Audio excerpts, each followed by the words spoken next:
بسم اللہ الرحمن الرحیم۔ السلام علیکم ویورز، آپ ہمارا یوٹیوب چینل دیکھ رہے ہیں۔ امید ہے آپ خیریت سے ہوں گے۔ اللہ تعالیٰ آپ سب کو اپنے حفظ و امان میں رکھے۔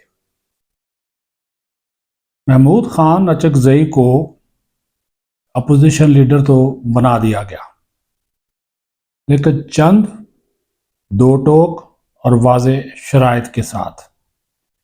وہ شرائط کیا ہیں اس کے بارے میں بھی آپ کو بتائیں گے، اور پھر کیا واقعی میاں نواز شریف نے اسپیکر قومی اسمبلی سردار ایاز صادق کو فون کیا تھا کہ محمود خان اچکزئی کو اپوزیشن لیڈر بنا دو، جس کا دعویٰ JUI کے رہنما کامران مرتضیٰ نے کیا ہے۔ اس کی کیا حقیقت ہے، اس کے بارے میں بھی آپ سے بات جو ہے وہ کریں گے۔ پھر تیسری بات کہ 100 سے زیادہ اراکین پارلیمنٹ تحریک انصاف کے، بے شک ان کا نام نہیں ہے، جماعت کا نام نہیں ہے کیونکہ وہ آزاد حیثیت میں، اب وہ پارلیمنٹ میں تو موجود ہیں، لیکن اس میں ایک بھی ایسا قابل شخص نہیں نکلا جس کے اوپر عمران خان اعتماد کرتے اور اس کو سینٹ یا قومی اسمبلی کا اپوزیشن لیڈر بناتے۔ سارے رہنما جتنے مرضی، بیرسٹر گوہر سے لے کر اسد کیسر تک، علی گوہر، شہریار افریدی، عامر ڈوگر، ایون کہ ان کے اپنے دستے راست مراد سعید، ویسے تو مفرور ہیں، چلے بندہ ان کا رکھ لی، بیرسٹر علی ظفر، بہت سے نام، کیا ان میں سے کوئی ایک ایسا نہیں تھا کہ جس کو جو ہے وہ اپوزیشن لیڈر بنایا جاتا؟ بہرحال یہ بحث جاری ہے، لیکن جو اندرونی کہانی ہے وہ آپ کے ساتھ ڈسکس کرتے ہیں کہ اپوزیشن لیڈر کا نوٹیفیکیشن دینے سے پہلے جب اسپیکر کے چیمبر میں سردار ایاز صادق کے ساتھ بیرسٹر گوہر، جنید خان اور دیگر رہنما، لطیف کھوسہ کی ملاقات ہوئی، تو نوٹیفیکیشن دینے سے پہلے اسپیکر صاحب نے کلیئر کٹ ان کے اوپر واضح کر دیا کہ دیکھیے بات یہ ہے کہ چونکہ قومی اسمبلی کے قواعد، قانون، آئین، اس کو سامنے رکھتے ہوئے یہ فیصلہ کیا گیا، اور کوئی امیدوار بھی نہیں تھا، اکثریت اپوزیشن لیڈر کو بنانے سے متعلق آپ لوگوں کی اچکزئی کے حق میں ہے، لیکن ایک بات انہوں نے کہا کہ بہت واضح ہے، اور وہ یہ بات ہے کہ نمبر 1، آپ پاکستان کے خلاف، یعنی کہ آپ کا اپوزیشن لیڈر محمود اچکزئی پاکستان کے خلاف کوئی بات نہیں کرے گا۔ نمبر 2، افواج پاکستان اور اس کی قیادت کے خلاف کوئی بات نہیں کرے گا۔ نمبر 3، اعلیٰ عدلیہ یا ججز کے بارے میں کوئی بات نہیں کرے گا۔ وہ شخصیات جو کہ ایوان میں موجود نہیں، ان کے بارے میں بات نہیں کرے گا۔ یہ ریڈ لائنز جو ہیں وہ ان کو بتا دی گئی ہیں اور ان سے کمٹمنٹ لی گئی ہے، اور اگر وہ یہ گفتگو کریں گے، اگر وہ یہ بات کریں گے ان چاروں ایشوز کے اوپر جس کا میں نے حوالہ دیا، یہ 4 بنیادی شرائط ہیں، اسی ایک کی بھی خلاف ورزی کریں گے تو اسپیکر قومی اسمبلی کو یہ اختیار حاصل ہوگا کہ وہ ان کا مائک بند کر دیں، اور ان کے اس اختیار کے اوپر PTI کے رہنماؤں نے، جنہوں نے نوٹیفیکیشن وصول کیا، بشمول چیئرمین PTI بیرسٹر گوہر، انہوں نے اس کے اوپر اتفاق کیا ہے، اور یہ بھی انہوں نے کہا کہ وہ اس بارے میں اپوزیشن لیڈر جو محمود اچکزئی ہیں ان کو وہ باقاعدہ طور پر آگاہ بھی کر دیں گے، کیونکہ منڈے کو، پیر والے دن، انہوں نے اپنی باضابطہ ذمہ داری جو ہے وہ سنبھالنی ہے، اور اس کے بعد انہوں نے اپنے فرائض انجام دینے ہیں، اور ان کا خطاب بھی ہوگا، وہ خطاب بھی کریں گے۔ اور یہ بات بھی ہے کہ اسپیکر صاحب نے یہ بھی کہہ دیا کہ انہوں نے کہا کہ یہ نہیں ہوگا کہ جب اس کا دل کرے